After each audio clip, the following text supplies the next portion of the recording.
I'd like to take some time to talk about scheduling. It's definitely not exciting work in game development, but it's very important.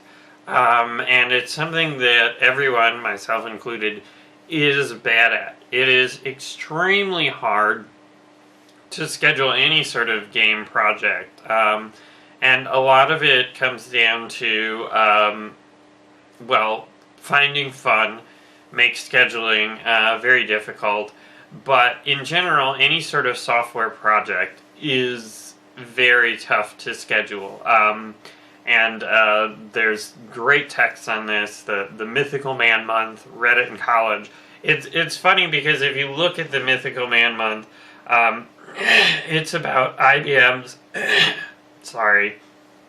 development of OS 360, I think, or System 360, and it's extremely dated. I don't know when they were creating this, but it's for like a mainframe computer.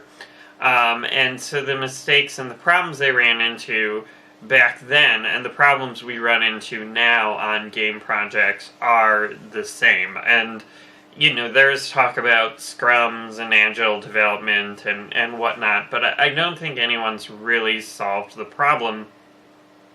And the problem is everything takes longer than you'd expect. And, there's a great quote: the first, 90% takes 90% of the time, the remaining 10% takes 90% of the time. And I've definitely found that to be true in terms of the polish and getting your code all the way there, or getting anything all the way there is seems so easy in your mind, but when you actually go to do it, it's very challenging. And I think it's especially tough with programming in terms of debugging and getting all the weird edge cases out, like hammering out a playable prototype that is super hacky can be really quick, which is a great thing for game development. You can try out ideas quickly, but then actually creating something that handles all of the bugs, all the weird border cases in your development is a lot more challenging. So anyway, for indie scheduling, I found it's actually even harder than on a project with a larger team, because with a larger team, you can if someone's sick, someone has to take maternity leave for a month or something, that's something you can work around. Everyone else can pick up the slack, but we have Joe Grabowski does our animations, and so if Joe is sick or Joe is busy, then animations don't get done. And like Adam, his brother, does the environment art, and so if he's doing something else, then no environment art gets done. And so that can be very challenging from a scheduling perspective, because basically, every person on our team, Joe, Adam, everyone is very important to us and our development. And so if someone doesn't, it isn't available for whatever reason, then it makes my life very challenging. And I don't know if there's a good way around that. I mean, unless everyone is trained in two disciplines, or you have contractors that you can pull in. But I mean, often within an indie team, right, you don't have the resources to have a B team or contractors standing by or anything to pick up slack. So it's definitely challenging. But at least with Neverending Nightmares, I took a sort of a different approach to scheduling than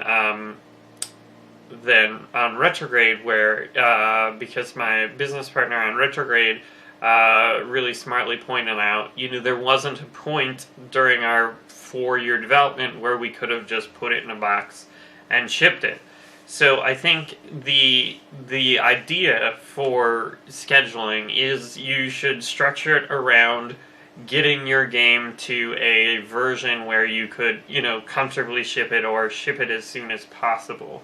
So basically put off bells and whistles and things that, you want to have. Focus on the core gameplay path with the core gameplay. Get to an ending, get something playable, and then, then work on, polish and additional features and things like that. And that could be, just roughly marking out all your campaign levels, or it depends on what type of game you're making. For our game, because so much of it is like story-based and based on the atmosphere and the environment, it's difficult for us to cut too many corners, getting to the end. But, on Neverending Nightmares, what we would do is we'd work on a level, get it, to pretty good quality, and then put it out as an alpha build to backers, get feedback, see what they thought needed changing, and oftentimes, the issues that I thought were going to be issues, no one cared about, and there were serious issues that I totally hadn't thought of, like, for example, the girls who drag the big sword. I thought that was a really cool enemy. I was really pleased with how that turned out, and everyone had trouble with it, so I had to, work with them and hear how they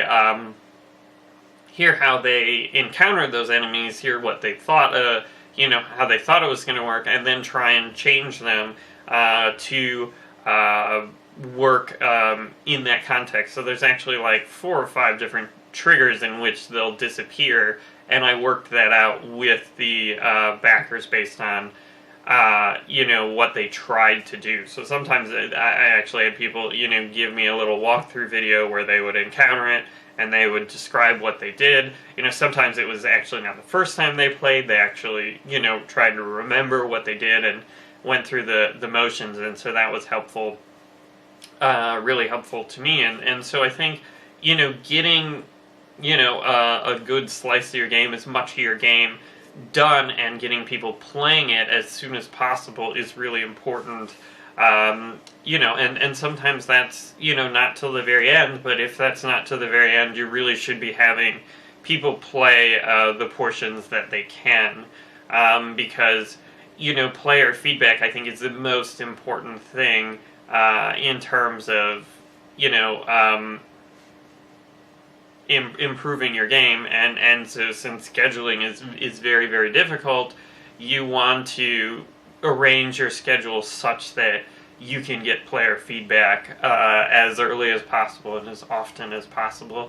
And then also, arrange your schedule so that, when you overestimate the amount of work you can do, that you can cut it down.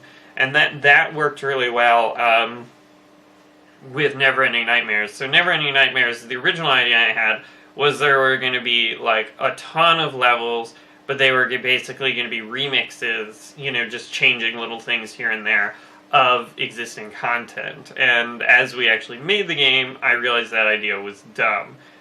Because, for something that's atmospheric, remixed content doesn't carry the same weight. And so I was able to basically sort of pare down the design over time, including, we were maybe 6 months out, and I made a big cut, like a whole branching path. And the nice thing was, because we worked on one branch to the end, that was our first, the first thing we did was just this one branch, and then basically, we could pare down the tree, essentially because we were focusing on that main branch, and structuring the game development that way really saved us, because, there was nothing dependent on this other things, because, they were just, different branches, and we did do any work on them, so we could trim them down.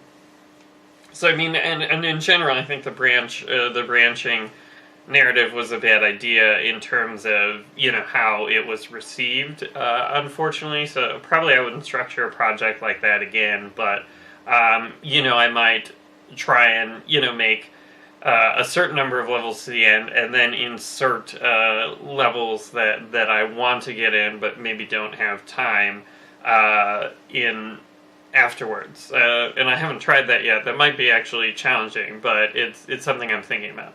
Anyway, thanks for watching.